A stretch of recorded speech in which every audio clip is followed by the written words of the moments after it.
बिस्मिल्लाहिर्रहमानिर्रहीम। स्टूडेंट्स, आज हम इंटीग्रेशन का लेक्चर नंबर 8 स्टार्ट करेंगे। स्टूडेंट्स, लेक्चर नंबर 8 से पहले पहले आपको मालूम है कि आप एक्सरसाइज 3.2 कंप्लीट कर आए हैं। उसके बाद एक्सरसाइज 3.3 भी आपने कंप्लीट कर ली है। सिर्फ उसका जो एक क्वेश्चन है, क्वेश्चन नंबर 8, उसके दोनों पार्ट्स अभी आपने नहीं किए हैं। वो हम आज के लेक्चर में कवर करेंगे और फिर उससे आगे जो है वो 3.4 एक्सरसाइज की आज हम बात करेंगे।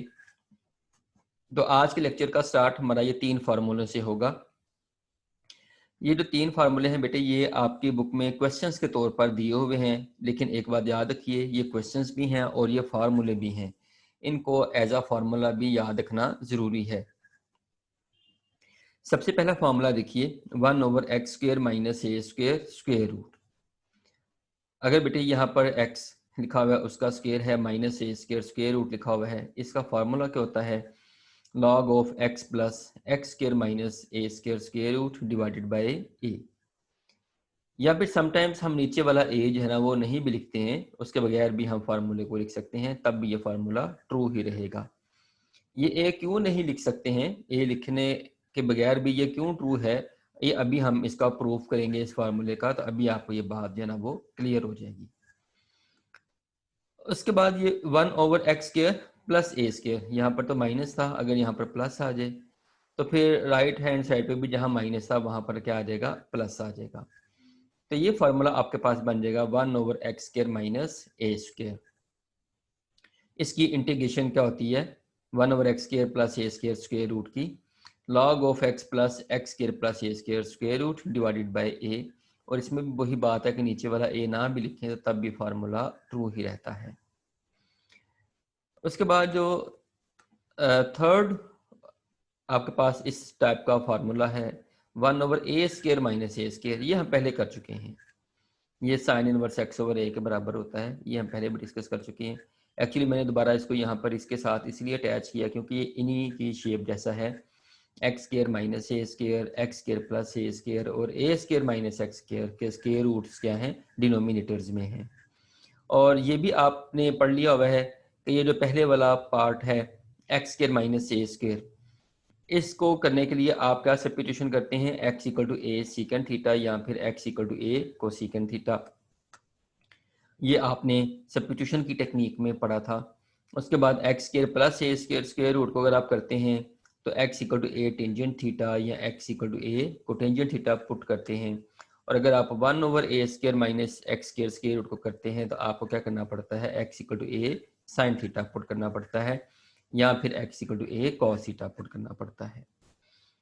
तो अब स्टूडेंट्स, ये जो पहला वाला हमने लिखा ना, ये 1/x² - a², ठीक है, ये एक्चुअली आपका जो है ना वो क्वेश्चन नंबर 8 का ए पार्ट है, 1/x² - a², ठीक है।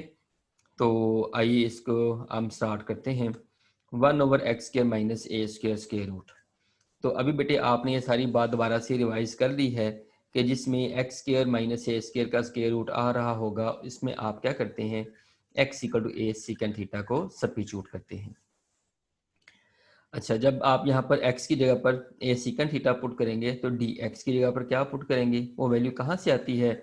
ये आपको मालूम है कि जो भी क्वेश्चन आप सब्स्टिट्यूशन के थ्रू करते हैं उसमें आपने जो पुट किया होता है उसके बाद आप उसका क्या करते हैं? डिफरेंशियल लेते हैं। तो अब बेटे आप इसका डिफरेंशियल लेंगे, आप कहेंगे कि बोथ साइड्स का डिफरेंशियल लिया तो x का डिफरेंशियल आपके पास आ गया dx, और राइट साइड का जब डिफरेंशियल करेंगे तो a तो कांस्टेंट है, साथ आ जाएगा एज इट इज। सीकेंड का डिफरेंशियल क्या होगा? सीकेंड का डेरिवेटिव होता है secant theta multiply tangent theta, और साथ में डी थीटा लगा देंगे तो ये क्या बन जाएगा? ये इसका डिफरेंशियल बन जाएगा। तो बेटे अब आप ये वैल्यूज यहाँ पर सब्स्टिट्यूट करें। x की जगह पर आप लिख दीजिए a सीकेंड थीटा और dx की जगह पर लिख दीजिए a secant theta tangent theta d theta. अब बेटे आप इसको सिंप्लीफाई करें।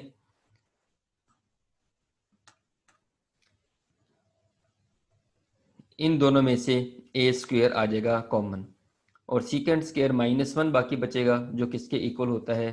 टेंजेंट स्क्वायर थीटा के इक्वल होता है। अब a का भी स्क्वायर स्क्वायर रूट के साथ कैंसिल होगा और टेंजेंट का भी स्क्वायर स्क्वायर रूट के साथ कैंसिल होगा। नीचे आ जाएगा ए टेंजेंट थीटा, जो ऊपर वाले इस ए और इस टेंजेंट थीटा के साथ क्या हो जाएगा, कैंसल आउट हो जाएगा। बाकी आपके पास सिर्फ और सिर्फ क्या बचेगा, सीकेंट थीटा। अब सीकेंट थीटा की बेटे इंटीग्रेशन क्या होती है, log of secant theta plus tangent theta. Integration आपकी कंप्लीट हो गई। अब आपने करना क्या है, अब आपने वापस क्वेश्चन को किसकी फॉर्म में लेके जाना है, एक्स की फॉर्म में लेके जाना है। एक्स की फॉर्म में लेके जाने के लिए आप क्या करेंगे, ये जो आपने पुट किया था x equal to a secant theta, आप इस वाली इक्वेशन को यूज करेंगे। यहां से आपको किसकी वैल्यू मिलेगी, सीकेंट थीटा की वैल्यू मिलेगी। अब सीकेंट थीटा की वैल्यू किसके इक्वल होती है, वो एक्स ओवर ए के इक्वल होती है। अब ये जो सीकेंट थीटा है इसकी जगह पे तो आप एक्स ओवर ए लिख सकते हैं, लेकिन ये जो टेंजेंट है आप इसका क्या करेंगे, आप बेटे ट्रिग्नोमेट्री का फॉर्मूला यूज करते हुए इस टेंजेंट को भी किस में कन्वर्ट कर लेंगे, सीकेंट में कन्वर्ट कर लेंगे। ये वाला सीकेंट लिख दें एज इट इज, उसके बाद प्लस लिखें, टेंजेंट की जगह पर आप लिख दें सीकेंट स्क्वायर माइनस 1 का स्क्वायर रूट। इस तरह से ये सारी वैल्यू को आपने सीकेंट में कन्वर्ट कर दिया। क्यों कन्वर्ट किया, क्योंकि हमारे पास यहाँ पर वैल्यू सीकेंट की है बैक सब्स्टिट्यूशन के लिए। आपने सीकेंट की जगह पर एक्स ओवर ए पुट करना है। अब आप इस सीकेंट थीटा की जगह पर एक्स ओवर ए पुट कर दें और इस सीकेंट की जगह पे भी एक्स ओवर ए पुट कर दें। यहाँ पर चूंकि ऊपर स्क्वायर है तो एक्स स्क्वायर ओवर ए स्क्वायर आ जाएगा। अब ये एक्स स्क्वायर ओवर ए स्क्वायर आपके पास आ गया। अब जस्ट आप इसको सिंप्लीफाई कर देंगे तो आपके पास इसका रिजल्ट आ जाएगा। ये एक्स स्क्वायर ओवर ए स्क्वायर माइनस 1, अगर आप इसका एलसीएम लेंगे तो बन जाएगा x square minus a square और नीचे भी आएगा ए स्क्वायर, लेकिन नीचे वाले ए स्क्वायर का स्क्वायर स्क्वायर रूट के साथ कैंसिल हो गया और इस एक्स के नीचे भी ए है और इस पूरी वैल्यू के नीचे भी ए है, तो सबके नीचे आपने एक साथ ए लिख दिया। तो log of x plus x square minus a square square root over a plus constant of integration. अच्छा, ये आपके पास रिजल्ट तो आपके पास इसका आ चुका है। अच्छा, मैंने जो शुरू में सी लगाया ना, इसको आप C1 कहेंगे। ये जो सी लिखा है ना ये वाला, ये भी आप इसको C1 लिखेंगे, ये वाला भी C1 है। मैंने पहले जो कांस्टेंट ऑफ इंटीग्रेशन लगाया है वो मैंने C1 की फॉर्म में लगाया है। अच्छा, अगर तो पेपर में क्वेश्चन आता ना कि भी इसको सिर्फ अवेलुएट करें, तो आप यहाँ तक जस्ट इसको अवेलुएट कर देंगे, ये आपके पास इसका रिजल्ट आ गया। लेकिन अगर पेपर में इसकी राइट हैंड साइड भी दी जाए, जैसा कि क्वेश्चन नंबर 8 का जो ए पार्ट है आप देख रहे हैं कि उसमें राइट साइड लिखी हुई है और वो राइट साइड इस फॉर्म में लिखी हुई है कि उसके नीचे ये ए नहीं है। अगर तो स्टूडेंट्स राइट साइड लिखी हुई हो तो देन आपने क्या करना है, देन आपने नेक्स्ट वाले 2 स्टेप्स भी करने हैं। क्या करना है आपने, आपको मालूम है कि लॉग के साथ 2 वैल्यूज डिवाइड हो रही हैं। जब लॉग के साथ 2 वैल्यूज डिवाइड हो रही हो तो आप उसको कैसे लिख सकते हैं, आप इसको माइनस की फॉर्म में लिख सकते हैं, log of numerator minus log of denominator. अब लॉग ऑफ ए क्या है, ये ए कांस्टेंट है और C1 भी क्या है, ये भी ए कांस्टेंट है। तो ये सारे कांस्टेंट्स मिलके सिंप्लीफाई होकर एक नया कांस्टेंट बन जाएगा, जिसको हमने किस फॉर्म में लिख दिया है, प्लस सी की फॉर्म में लिख दिया है। तो ये आपको अब बात समझ आ गई है कि नीचे वाला ए ना लिखने से भी फार्मूला हमारा ट्रू क्यों रहता है। ये फार्मूला भी ट्रू है, ये फार्मूला भी ट्रू है, ठीक है। तो अगर कभी ऐसा कोई एमसीक्यू आ जाए जिसमें ये फार्मूला लिखा हो और ये नीचे अगर ए नहीं लिखा हुआ तो तब भी ये इसका फार्मूला होगा। तो ये बेटे आपका एक तो फार्मूला एक है, ये आपका ये क्लियर हो गया, आपने इसको फार्मूलों की लिस्ट में भी लिख लेना है। और दूसरा आपका ये क्वेश्चन नंबर 8 का ए पार्ट हो गया। अब जो मैंने फॉर्मूला नंबर 2 और 3 लिखे थे ना, ये दोनों एग्जांपल्स में एग्जांपल्स हैं आपकी बुक की। आपने इन दोनों को फार्मूलों की लिस्ट में भी लिखना है और आपने एज अ एग्जांपल इनको सॉल्व भी करना है। और सॉल्व करने की टेक्निक मैंने आपको बता दी है कि आपने क्या करना है। ये जो ऊपर वाला है इसमें आपने सब्स्टिट्यूट करना है x equal to a tangent theta और इसमें आपने सब्स्टिट्यूट करना है x equal to a sine theta. उसके बाद यही प्रोसीजर होगा जो हमने इस क्वेश्चन में किया है।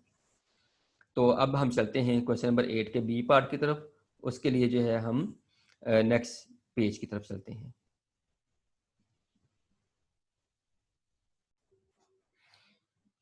जी बेटे, एक्सरसाइज 3.3 क्वेश्चन नंबर 8 का बी पार्ट देखें। यहाँ पर एक एक्सप्रेशन लिखा हुआ है A square minus X square square root. अगर तो स्टूडेंट्स ये वाला एक्सप्रेशन डिनोमिनेटर में लिखा हुआ हो 1/a² minus x² square root लिखा हो, देन तो आप पिछले पेज पे कर आए हैं कि ये एक फार्मूला बन जाता है साइन इनवर्स का। लेकिन अब ये डिनोमिनेटर में नहीं है, अब ये ऊपर है। एक्चुअली स्टूडेंट्स इस तरह के भी 3 क्वेश्चंस आपके सिलेबस में हैं। एक a² माइनस x² का स्क्वायर रूट है, एक x² माइनस a² का स्क्वायर रूट है, और एक x² प्लस a² का स्क्वायर रूट है। ये भी 3 शेप्स बनती हैं। जो पिछले पेज पे आपने ये तीनों शेप्स हैं वो डिनोमिनेटर में रख के की हैं। अब ये तीनों शेप्स कहाँ पे आ गई हैं? न्यूमिनेटर में आ गई हैं। ये दोनों जो है ना, ये एक्सरसाइज 3.4 में लिखे हुए हैं, और वहाँ पे इसको करने का ना बड़ा आसान मेथड है, इसलिए ये दोनों हम 3.4 एक्सरसाइज में ही जाके करेंगे। अभी मैंने आपको सिर्फ इसलिए लिख के दिखा दिए हैं ताकि आपको पता हो कि ये तीनों शेप्स हैं वो डिनोमिनेटर में होती हैं, और ये तीनों शेप्स जो हैं वो न्यूमिनेटर में भी होती हैं।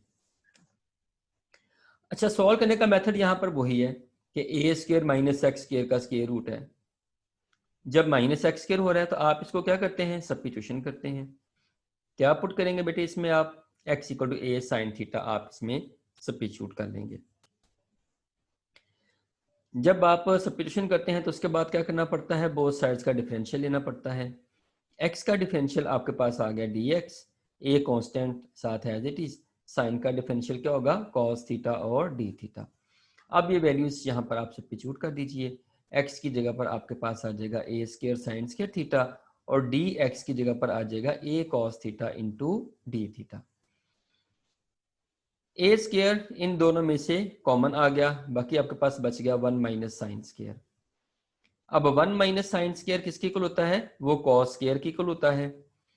तो फिर cos का स्क्वायर स्क्वायर रूट के साथ कैंसिल होगा, इस a का भी स्क्वायर रूट के साथ कैंसिल होगा। तो फाइनली आपके पास क्या वैल्यू आ जाएगी? a² cos square theta. अब बेटे cos स्क्वायर थीटा की इंटीग्रेशन कैसे करते हैं, ये मैं आपको एक टेक्निक लिखवा चुका हूँ। आपको देखो, अब मैं आपको शुरू से बार बार बातें कह रहा हूँ ना कि हम जो कुछ पढ़ रहे हैं आगे जाके यही बातें बार बार रिवाइज होती जानी है। तो देखिए, इस क्वेश्चन में जितना भी अभी तक हमने काम किया ना वो सारा पीछे वाले किया है। a² minus x² square root, ये सब्स्टिट्यूशन हम पहले ही पढ़ चुके हैं, नई हमने बात यहाँ पर अभी तक कोई नहीं की है। दूसरा, जब आपने सब्स्टिट्यूशन करके सिंप्लीफाई किया तो cos स्क्वायर बन गया है। अब मैंने आपको एक टेक्निक लिखवाई थी, उसमें मैंने आपके चारों के 6 फंक्शंस के स्क्वायर्स लिखे थे कि sine square, cos square, tangent square, cotangent square, secant square, cosecant square के इन 6 ट्रिग्नोमेट्रिक फंक्शंस के ऊपर अगर स्क्वायर्स आ जाएं तो आपने इसको कैसे करना है। तो cos स्क्वायर का मैंने आपको बताया था कि आपने क्या करना है, इसकी इंटीग्रेशन करने से पहले 1 प्लस cos थीटा ओवर 2 का इसके ऊपर फॉर्मूला लगा देना है। तो ये बेटे आपने फॉर्मूला लगा दिया 1 प्लस cos थीटा ओवर 2। अब ये 2 आ गया बाहर, 1 प्लस cos 2 थीटा। 1 की इंटीग्रेशन आपके पास क्या आ गई? थीटा की इक्वल आ गई, क्योंकि थीटा के रिस्पेक्ट से इंटीग्रेशन हो रही है। अगर x के रिस्पेक्ट से हो रही होती तो 1 की इंटीग्रेशन क्या होती? वो x होती, और अगर थीटा के रिस्पेक्ट से हो रही है तो 1 की इंटीग्रेशन क्या होगी? वो थीटा होगी। उसके बाद cos 2 थीटा की इंटीग्रेशन क्या होगी? cos 2 थीटा का फॉर्मूला होता है sin 2 थीटा, और नीचे क्या आएगा? नीचे 2 आएगा, क्योंकि हमें मालूम है कि यहाँ पर अगर कोई लीनियर एक्सप्रेशन लिखा हुआ हो और उसमें पावर 1 का कोई कोफिशिएंट हो तो आप उससे इसको डिवाइड भी साथ करते हैं। प्लस सी आ गया ये। लो बेटे, इंटीग्रेशन इसकी कंप्लीट होगी। अब आपने बैक सब्स्टिट्यूशन करनी है। बैक सब्स्टिट्यूशन के लिए आपने इसको वापस x की फॉर्म में लेके जाना है। अब हम जो वर्किंग करने लगे हैं ये x की फॉर्म में लेके जाने के लिए करने लगे हैं। उसके लिए सबसे पहले तो आप यहाँ पर sin 2 थीटा का फॉर्मूला लगा दीजिए, 2 sin theta into cos theta, trigonometry का फॉर्मूला लग गया। अब देखें, ट्रिग्नोमेट्री के फॉर्मूले भी जो है वो फ्रीक्वेंटली यूज हो रहे हैं, इसलिए मैंने आपको शुरू में 4 लिस्टें बनाने के लिए कहा था कि एक लिस्ट होगी डेरिवेटिव के फार्मूलों की, एक लिस्ट होगी इंटीग्रेशन के फार्मूलों की, एक लिस्ट आपके पास होगी जो है ट्रिग्नोमेट्री के फार्मूलों की, और लिस्ट 4 जो है वो सबसे ज़्यादा इंपॉर्टेंट है, जहां पर आपने क्या लिखनी है? टेक्निक्स लिखनी है। तो देखें, ये ट्रिग्नोमेट्री के फार्मूले जो है वो लग रहे हैं। अब इसमें 2 से हो गया cancel, sine theta into cos theta. अब स्टूडेंट्स आपने जो बेटे ऊपर पुट किया हुआ है वो है x equal to a sine theta, लेकिन यहाँ पर क्या आ रहा है, यहाँ पर तो cos थीटा आ रहा है। आप इस cos को भी किस में पुट करें, साइन में पुट कर लें, क्योंकि साइन थीटा की यहाँ से आपको वैल्यू आसानी से मिल सकती है, जो किसके इक्वल है, वो x/a के इक्वल है। अब आपने a² को अंदर मल्टीप्लाई भी किया और साथ ही साथ में आपने cos को किस में कन्वर्ट कर लिया, 1 माइनस साइन स्क्वायर का स्क्वायर रूट लिख दिया आपने, यानी कि इसको आपने साइन में कन्वर्ट कर लिया। तो a² इंटू थीटा हो गया, ठीक है। ये 2 पहले ही कैंसिल हो चुका है, तो a² multiply sine theta into 1 minus sine square theta plus c।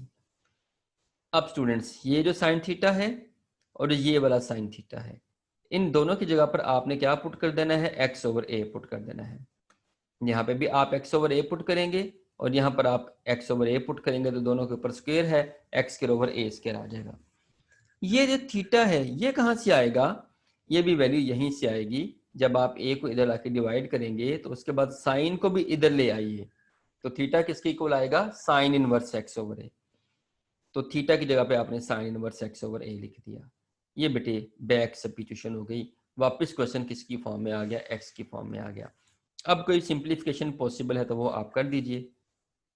अब क्या मजीद इसमें सिंप्लीफिकेशन पॉसिबल है, वो यह है कि आप इसका एलसीएम ले लें, ठीक है। a² एलसीएम आएगा इसका, तो एक आध स्टेप अगर और होता है तो इसमें वो आपने कंप्लीट कर देना है। इसका आप एलसीएम लें, जब एलसीएम लेंगे ऊपर आ जाएगा a² माइनस x² और नीचे a² का स्क्वायर रूट के साथ कैंसिल हो जाएगा, ठीक है। ये a² था, एक a जो पहले ही अप एंड डाउन कैंसिल हो चुका है, a मल्टीप्लाई x/2, और दूसरा a अब इसके साथ कैंसिल हो जाएगा।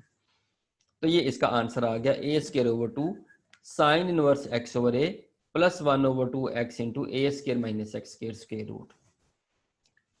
ये आपका क्वेश्चन नंबर 8 का बी पार्ट हो गया। अब मैं आपको जो बात बताने लगा हूं ना, it is very much important. ये जो हमने क्वेश्चन किया ना बेटे, ये क्वेश्चन भी एक फार्मूला है। ये जो रिजल्ट आपने निकाला है ना, ये एक फार्मूला है, आपने इसको एज अ फार्मूला याद रखना है। बल्कि ये जो तीनों हम करेंगे ना, a² minus x² square root, एक x² minus a² square root, x² plus a² square root, ये दोनों हम जाके 3.4 में करेंगे। बल्कि ये वाला जो किया ना हमने, ये भी दोबारा हमने 3.4 में करना है, एक और मेथड से करना है, और वो मेथड इसकी निस्बत काफी ज्यादा आसान है, ठीक है। तो ये जो तीनों के जो रिजल्ट्स आएंगे ना, वो तीनों के रिजल्ट्स है ना, वो फार्मूले हैं, ठीक है। तो इनको भी आपने अपने फार्मूलों की लिस्ट में लिखना है। अभी आपने ये जो एक पार्ट कर लिया है ना, अभी सिर्फ इसको आप फार्मूलों की लिस्ट में लिख लें। जब हम 3.4 में जाएंगे, ये दोनों पार्ट्स करेंगे, देन जो इनके रिजल्ट्स होंगे उनको भी आपने फार्मूलों की लिस्ट में लिख लेना है, ठीक है। तो ये तीनों भी एक्चुअली क्या है, फार्मूले हैं। इन तीनों फार्मूलों को याद रखना भी जरूरी है, क्योंकि आगे हमने क्वेश्चंस करने हैं। एक क्वेश्चन आएगा जिसमें मैंने इसका फार्मूला डायरेक्टली यूज करना है, ठीक है ना। तो ये फार्मूले आपको लाजमी तौर पर याद होने चाहिए, क्योंकि ये फार्मूले जो है ना, ये एंटी टेस्ट में पूछे जा चुके हैं, ठीक है। ये वाले फार्मूले एंटी टेस्ट में पूछे जा चुके हैं, इसलिए अगर आप ये सारे फार्मूले अभी से याद करते जाएंगे तो एंटी टेस्ट के पॉइंट ऑफ व्यू से भी आपकी जो प्रिपरेशन है वो होती जाएगी। ले जी बेटे, अब हम आज का नया टॉपिक स्टार्ट करने लगे हैं जी। हमारे पास एक टेक्निक है which is called integration by parts. 3.4 exercise के लिए अब हम ये टेक्निक पढ़ने लगे हैं। इंटीग्रेशन बाय पार्ट्स क्या है, जब बेटे टू फंक्शंस मल्टीप्लाई हो रहे हों, u और v टू फंक्शंस मल्टीप्लाई हो रहे हों, उसके लिए एक फार्मूला है जिसका नाम है इंटीग्रेशन बाय पार्ट्स। अच्छा, डेरिवेटिव में भी आपके पास एक फार्मूला था, आपको याद होगा कि वहां पे भी टू फंक्शंस जब मल्टीप्लाई हो रहे होते थे आप उसका डेरिवेटिव लेते थे। अच्छा, वहां पर इसका नाम जना बड़ा सिंपल था, वहां पर इसका नाम था प्रोडक्ट रूल। डेरिवेटिव के लिहाज से ना प्रोडक्ट रूल नाम था। लेकिन इंटीग्रेशन में जब फंक्शंस मल्टीप्लाई हो रहे होते हैं तो देन ये जो हमारे पास फार्मूला है, इस फार्मूले का नाम प्रोडक्ट रूल नहीं है, बल्कि इस फार्मूले का क्या नाम है, इस फार्मूले का नाम है इंटीग्रेशन बाय पार्ट्स। अच्छा बेटे, जब आपके पास टू फंक्शंस मल्टीप्लाई हो रहे हो u और v, और इन दोनों में से कोई भी किसी का डेरिवेटिव ना हो, u का डेरिवेटिव v ना हो, v का डेरिवेटिव u ना हो, क्योंकि जब एक फंक्शन दूसरे का डेरिवेटिव होगा ना, तो उसके लिए तो रूल आप पढ़ चुके हैं कि भी एक का डेरिवेटिव साथ मल्टीप्लाई हो रहा हो तो आप उसकी पावर में एक ऐड करके डिवाइड कर देते हैं, जिसको आपने रूल 1 के नाम से पढ़ा था, ये फार्मूला आपने याद होगा आपको, ठीक है। लेकिन वो तो उस केस में लगता है ना जब दोनों में से कोई एक दूसरे का डेरिवेटिव हो। अब यहाँ पर सिचुएशंस डिफरेंट होंगी कि वो वाला सीन नहीं बन रहा, बल्कि अभी तक जितनी भी सिचुएशंस आपने पढ़ी है ना मल्टीप्लिकेशन की, उनमें से कोई सिचुएशन नहीं बन रही। देन बेटे आपके पास एक फार्मूला है। फार्मूला क्या है? First function as it is, u जैसा है हमने वैसे का वैसे ही लिख दिया है। इंटेग्रल ऑफ वी, वी का इंटेग्रल, इंटेग्रल का मतलब होता है वी की इंटीग्रेशन करने से जो आंसर आता है। First function as it is, integral of v, negative sign लगाना है और इंटीग्रेशन का साइन लगाना है। इस इंटीग्रेशन के साइन के अंदर क्या आना है? इंटीग्रल ऑफ सेकंड, ये जो सेकंड वी था इसका इंटीग्रल आना है, और फर्स्ट का क्या आना है? इसके अंदर डेरिवेटिव आना है।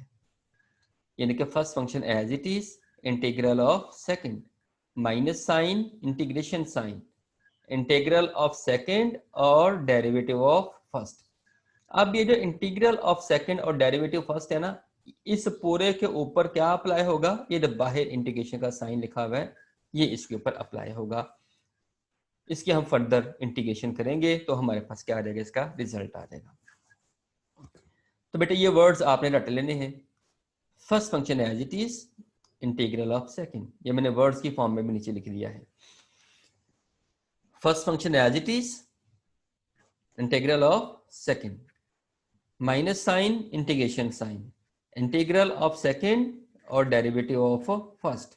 ये जो पूरी वैल्यू बनेगी इसके ऊपर ये इंटीग्रेशन का साइन अप्लाई होगा और इसका रिजल्ट आ जाएगा। मिसाल के तौर पर स्टूडेंट्स आपके पास ये लिखा हुआ है x multiply by sine x, x multiply sine x. अगर मैं ये फार्मूला इसके ऊपर लगाता हूं, ये मैं सिर्फ प्रैक्टिस के लिए आपको लगा के दिखा रहा हूं। क्या बेटे आपने कहा है? आपने कहा first function as it is, ये x जैसा है हमने वैसे का वैसे ही लिख दिया। इसके साथ क्या आएगा? इंटीग्रल ऑफ सेकंड, सेकंड क्या है? साइन, साइन का इंटीग्रल क्या होता है? Negative cos. फिर माइनस साइन लगाया और इंटीग्रेशन का साइन लगाया। फिर यहां पर क्या आना है? इंटीग्रल ऑफ सेकंड, ये जो माइनस कॉस था वो आना है, और डेरिवेटिव ऑफ फर्स्ट, फर्स्ट का डेरिवेटिव आ जाना है। एक्स का डेरिवेटिव क्या बनेगा? वो 1 बन जाएगा। अब ये आपके पास आ गया नेगेटिव एक्स कॉज एक्स, ये नेगेटिव नेगेटिव बन गया पॉजिटिव, सिर्फ यहाँ पर कॉज एक्स बच जाएगा, और कॉज एक्स की इंटीग्रेशन क्या होती है? साइन एक्स, और प्लस सी आ जाएगा। तो इस तरह से आपके पास इसका रिजल्ट आ जाएगा। तो बेटे इस तरह से आपने ये फार्मूला लगाना है जब टू फंक्शंस क्या हो रहे हों? मल्टीप्लाई हो रहे हों, और जो सिचुएशंस आपने पहले मल्टीप्लिकेशन वाली पढ़ी हैं उनमें से कोई भी ना बन रही हो, ठीक है। जिनमें से मेजर बात यह है कि दोनों में से कोई सा भी किसी का डेरिवेटिव नहीं है, एक्स एक अलग फंक्शन है, साइन एक्स एक अलग फंक्शन है, ठीक है।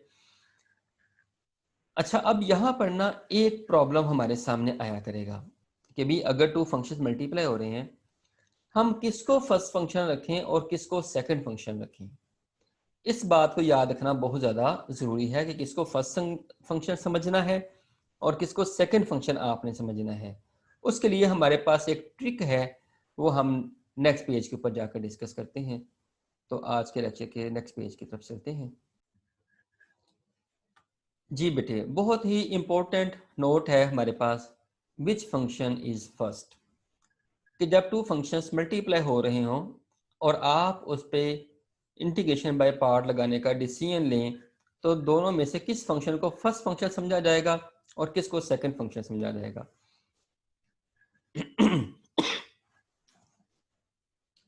उसके लिए आपने ये बेटे ट्रिक याद रखना है। ये एक वर्ड है आईलेट, ILATE।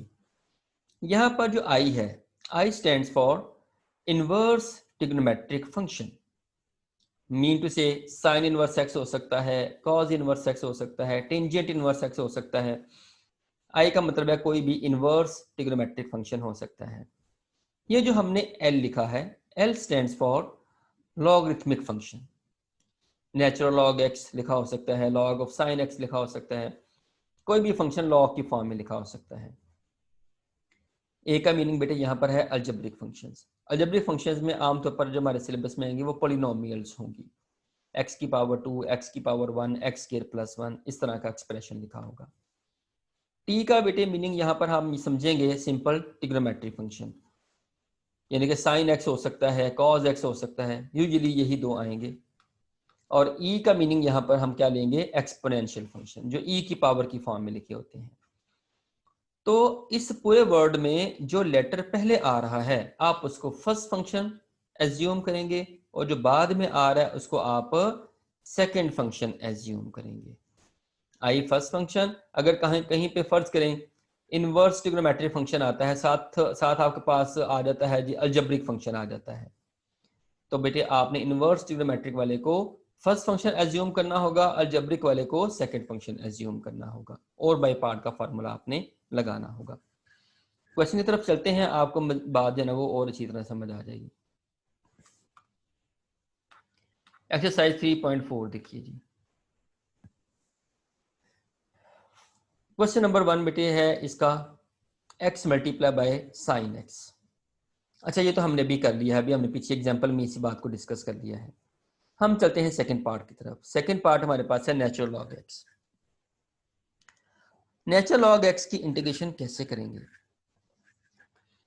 एक बेटे आपने बात याद रखनी है, जब भी लॉग आ जाए ना और इनवर्स ट्रिग्नोमेट्रिक फंक्शन आ जाए, ठीक है, पर्टिकुलरली इन दो केसेस में हमने इंटीग्रेशन बाय पार्ट्स ही लगानी है। लेकिन अब प्रॉब्लम यह है कि यहां पर कोई दूसरा फंक्शन तो है ही नहीं। अगर लॉग और इनवर्स ट्रिग्नोमेट्रिक वाले फंक्शन में दूसरा फंक्शन साथ कोई नहीं होगा तो आप वो क्या एज्यूम कर लेंगे, वो 1 एज्यूम कर लेंगे। तो आप यहां पर 1 लिख दें, 1 मल्टीप्लाई लॉग एक्स। अब ये लॉगरिथमिक फंक्शन है और ये अलजेब्रिक फंक्शन है। जब लॉगरिथमिक और अलजेब्रिक मल्टीप्लाई हो रहे होंगे तो आइलेट रूल में एल जो है वो पहले आ रहा है और ए बाद में आ रहा है। इट मीन्स कि लॉग एक्स को हमें फर्स्ट फंक्शन रखना चाहिए। तो आप इसको इस फॉर्म में लिख लीजिए, लॉग एक्स फर्स्ट फंक्शन होगा और 1 जो है वो सेकंड फंक्शन होगा। अब आप इस पे इंटीग्रेशन बाय पार्ट्स का रूल लगाइए। तो बेटे क्या रूल होगा, first function as it is, log x आपने एज इट इज लिखा, फिर आपने क्या लिखना है, इंटीग्रल ऑफ सेकंड, 1 का इंटीग्रल क्या होता है, वो एक्स होता है। फिर आप माइनस का साइन लगाएंगे और इंटीग्रेशन का साइन लगाएंगे। फिर यहां पर क्या लिखेंगे, इंटीग्रल ऑफ सेकंड, सेकंड का 1 का इंटीग्रल, और साथ में क्या आता है, डेरिवेटिव ऑफ फर्स्ट।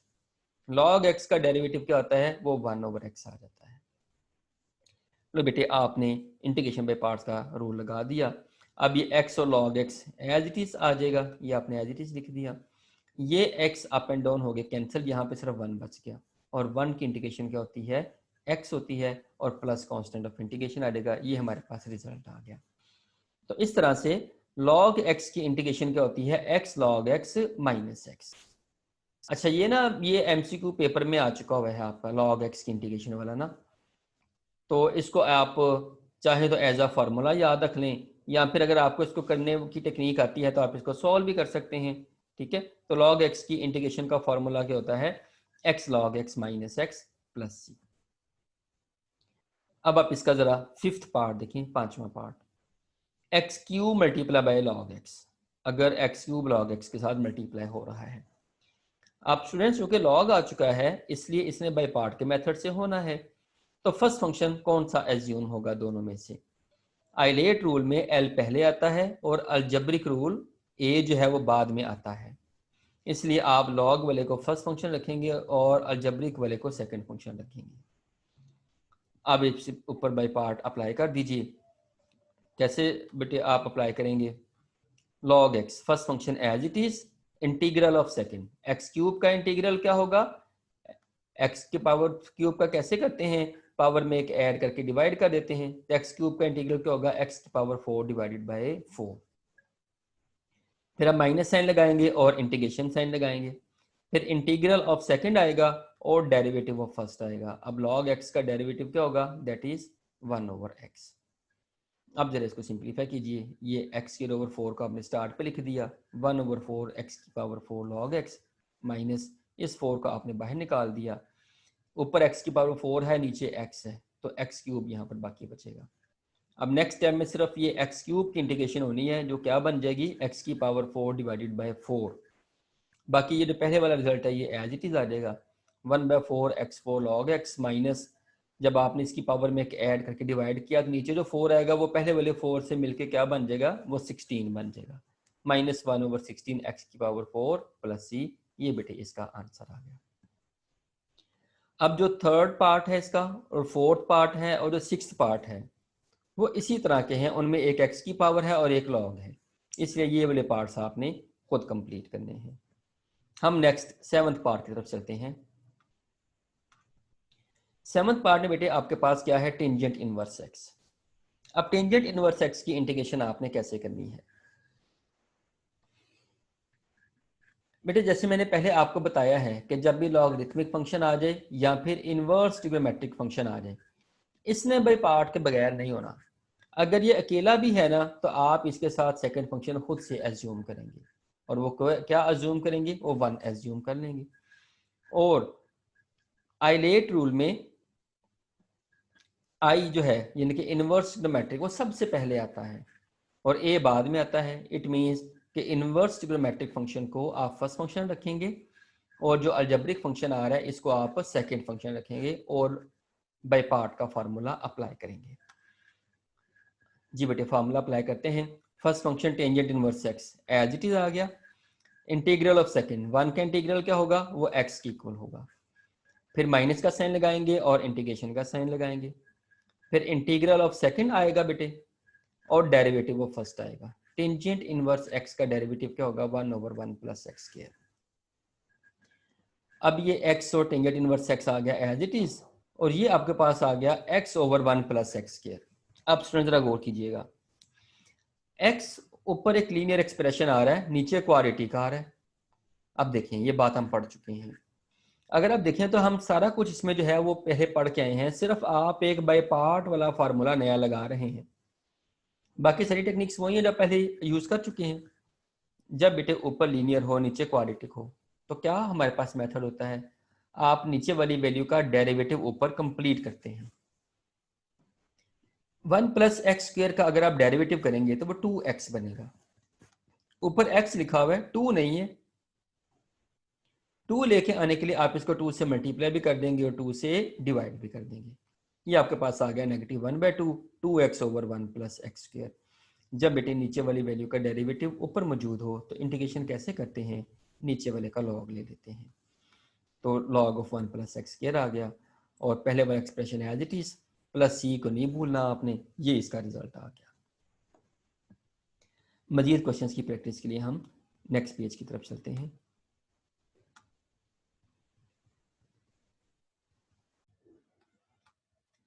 जी बेटे 8th पार्ट देखिए।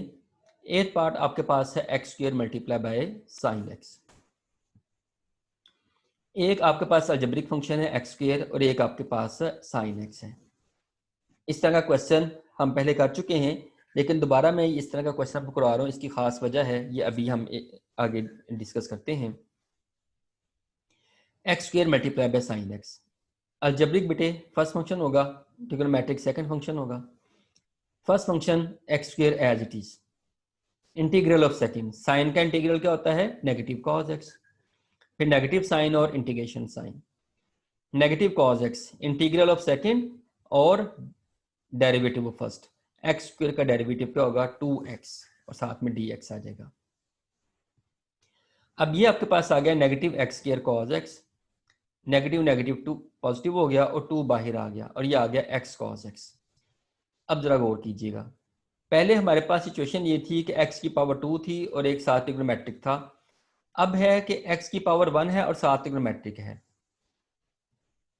यानी कि इंटीग्रैंड पहले से सिंपल बन गया है। लेकिन अब करना क्या पड़ेगा, दोबारा चूंकि x के साथ ट्रिग्नोमेट्रिक फंक्शन आ गया है तो दोबारा हमें क्या लगाना पड़ेगा, बाय पार्ट का फार्मूला लगाना पड़ेगा। ये बेटे वो पर्टिकुलर बात थी जिसके लिए मैंने इस क्वेश्चन को दोबारा से आपको करवाने का डिसीजन लिया मैंने, कि इसमें more than 1 times by part लग रहा है। कि कोई बच्चा अपने माइंड में ये चीज ना रख ले कि सिर्फ एक बार ही बाय पार्ट लग सकता है। एक क्वेश्चन में कई बार इंटीग्रेशन बाय पार्ट का फार्मूला लग सकता है। जब भी वो सिचुएशन जो हम चाहते हैं वो बनेगी, हम वहां पर उसको अप्लाई करेंगे। तो बेटे एक्स और कॉस एक्स दोबारा बन गया। अब इसके ऊपर अगेन जो है ना बाय पार्ट लगा दीजिए। एक्स एज इट इज आ गया first function, integral of second, cos का integral sine x, minus sign integration sign, integral of second और डेरिवेटिव ऑफ फर्स्ट, एक्स का डेरिवेटिव जो कि 1 होता है लिखने की जरूरत नहीं है। अब इस ब्रैकेट को रिमूव कीजिए, बाहर वाला negative x square cos x तो एज इट इज रहेगा, इस 2 को अंदर मल्टीप्लाई करें, ये बन जाएगा 2x साइन एक्स, और इस 2 को इसके साथ भी मल्टीप्लाई करें, नेगेटिव 2 हो जाएगा, और साइन एक्स की इंटीग्रेशन कर दें, साइन एक्स की इंटीग्रेशन क्या होती है नेगेटिव कॉस एक्स। अब नेक्स्ट स्टेप में ये नेगेटिव नेगेटिव पॉजिटिव हो जाएगा, तो ये आपके पास इसका रिजल्ट आ जाएगा। नेक्स्ट प्रैक्टिस के लिए 9th पार्ट की तरफ चलते हैं। X square multiply bye tangent inverse x. Inverse trigonometric वाला पहले मैंने आपको क्वेश्चन टेंजेंट इनवर्स वाला करवाया है, ठीक है, लेकिन अगर इसके साथ कोई एक्स की पावर भी आ जाए देन आप इसको कैसे हैंडल करेंगे। एक्स की पावर के साथ अगर आएगी तो वो अलजेब्रिक फंक्शन कंसीडर होगा, और ये आपके पास इनवर्स ट्रिग्नोमेट्रिक फंक्शन है। अब बेटे आपको मालूम है कि एक अगर अलजेब्रिक है और एक इनवर्स ट्रिग्नोमेट्रिक है, फर्स्ट फंक्शन किसने होना है यहाँ पर, इनवर्स ट्रिग्नोमेट्रिक ने। नहीं जी, बाय पार्ट का फॉर्मूला लगाते हैं। First function tangent inverse x as it is, integral of second, x की पावर 2 का इंटीग्रल क्या होगा, एक्स की पावर 3 डिवाइडेड बाय 3, पावर में एक ऐड करके डिवाइड करेंगे, फिर माइनस का साइन और इंटीग्रेशन का साइन, इंटीग्रल ऑफ सेकंड और derivative of first. Tangent inverse x का डेरिवेटिव क्या होता है 1/1 प्लस एक्स स्क्वायर। अब देखें इन क्वेश्चन में फ्रीक्वेंटली जो है वो इंटीग्रेशन के फार्मूलों के साथ साथ डेरिवेटिव के फार्मूले यूज होते जा रहे हैं। अब इसको आपने 1/3 को स्टार्ट पे लिख दिया, 1/3 x cube tangent inverse x, ये 3 बाहर निकाल दिया। अब ये अगेन ऐसी सिचुएशन बन चुकी है जो हम पढ़ चुके हैं, ऊपर एक्स की पावर 3 है, नीचे 1 प्लस एक्स स्क्वायर है। ये क्या बेटे बन गया, ये इम्प्रॉपर फ्रैक्शन बन गया। इम्प्रॉपर फ्रैक्शन की टेक्निक हम पढ़ चुके हैं कि इम्प्रॉपर फ्रैक्शन को पहले किस में कन्वर्ट करना है, प्रॉपर में कन्वर्ट करना है। तो ये आपने डिवाइड का प्रोसेस किया, एक्स की पावर 3 को डिवाइड साइन के अंदर लिखा, एक्स स्क्वायर प्लस 1 पे आपने इसको डिवाइड किया, तो अब आपने एक्स पे इसको डिवाइड करेंगे, negative x cube plus x हो जाएगा, नीचे माइनस कर दिया आपने, ये दोनों कैंसिल हो गए, माइनस एक्स नीचे आ गया। अब आप इसको कैसे लिखते हैं, ऊपर वाली वैल्यू एक्स प्लस का साइन लगाते हैं, ये नीचे वाली वैल्यू लिखते हैं, और चूंकि माइनस एक्स है इसलिए वो माइनस साइन आ जाएगा, डिवाइडेड बाय साइड वाली वैल्यू, यानी कि quotient plus remainder over divisor, ये आपने इसको लिख दिया। अब आप इन दोनों की इंटीग्रेशन अलग अलग कर दीजिए, एक्स की इंटीग्रेशन अलग हो गई। अब जब आप इसकी इंटीग्रेशन अलग करेंगे, ऊपर एक्स है और साथ में नीचे लिखा हुआ है 1 प्लस एक्स स्क्वायर। अब ये भी आप पहले पढ़ चुके हैं, बल्कि अभी पिछले क्वेश्चन में भी एक क्वेश्चन छोड़ के पहले जो क्वेश्चन किया है उसमें भी ये सिचुएशन आई थी कि ऊपर लीनियर है और नीचे क्वाड्रेटिक है, ऊपर लीनियर नीचे क्वाड्रेटिक, तो नीचे वाली वैल्यू का डेरिवेटिव ऊपर बनेगा, 1 प्लस एक्स स्क्वायर का डेरिवेटिव 2x, 2 नहीं है तो 2 से लेके आने के लिए 2 से मल्टीप्लाई और 2 से डिवाइड कर देंगे, 2 से मल्टीप्लाई किया, जिससे डिवाइड किया वो इस बाहर वाले 3 से मल्टीप्लाई होकर 6 हो गया। तो आपने यहाँ पर दोनों काम एक साथ कर दिए, आपने इन दोनों की इंटीग्रेशन अलग अलग भी कर दी, साथ ही यहाँ पर इसको 2 से मल्टीप्लाई और डिवाइड भी कर दिया।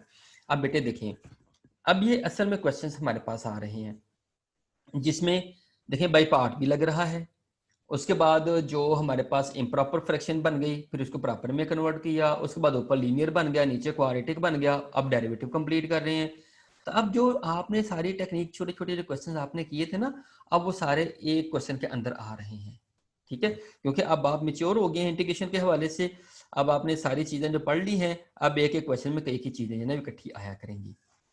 ये आ गया 1/3 एक्स की power 3 tangent inverse x, 1/3 as it is, x की पावर 1 की इंटीग्रेशन बेटे क्या होगी, एक्स की पावर 2 डिवाइडेड बाय 2, इसके साथ ना dx आना चाहिए था, वो लिख लेना आप, प्लस 1/6, यहाँ पर नीचे वाली वैल्यू का डेरिवेटिव ऊपर मौजूद है, तो इंटीग्रेशन कैसे होगी, नीचे वाले का लॉग ले लेंगे और साथ में प्लस c आ जाएगा।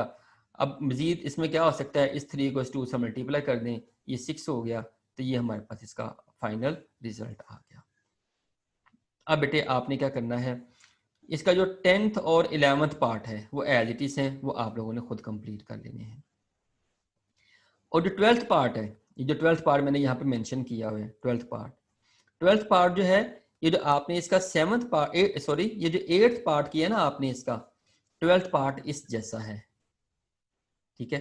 तो अब बेटे टोटल आपने कितने पार्ट्स कंप्लीट करने हैं? क्वेश्चन नंबर 1 के 12 पार्ट्स आपने कंप्लीट कर लेने हैं।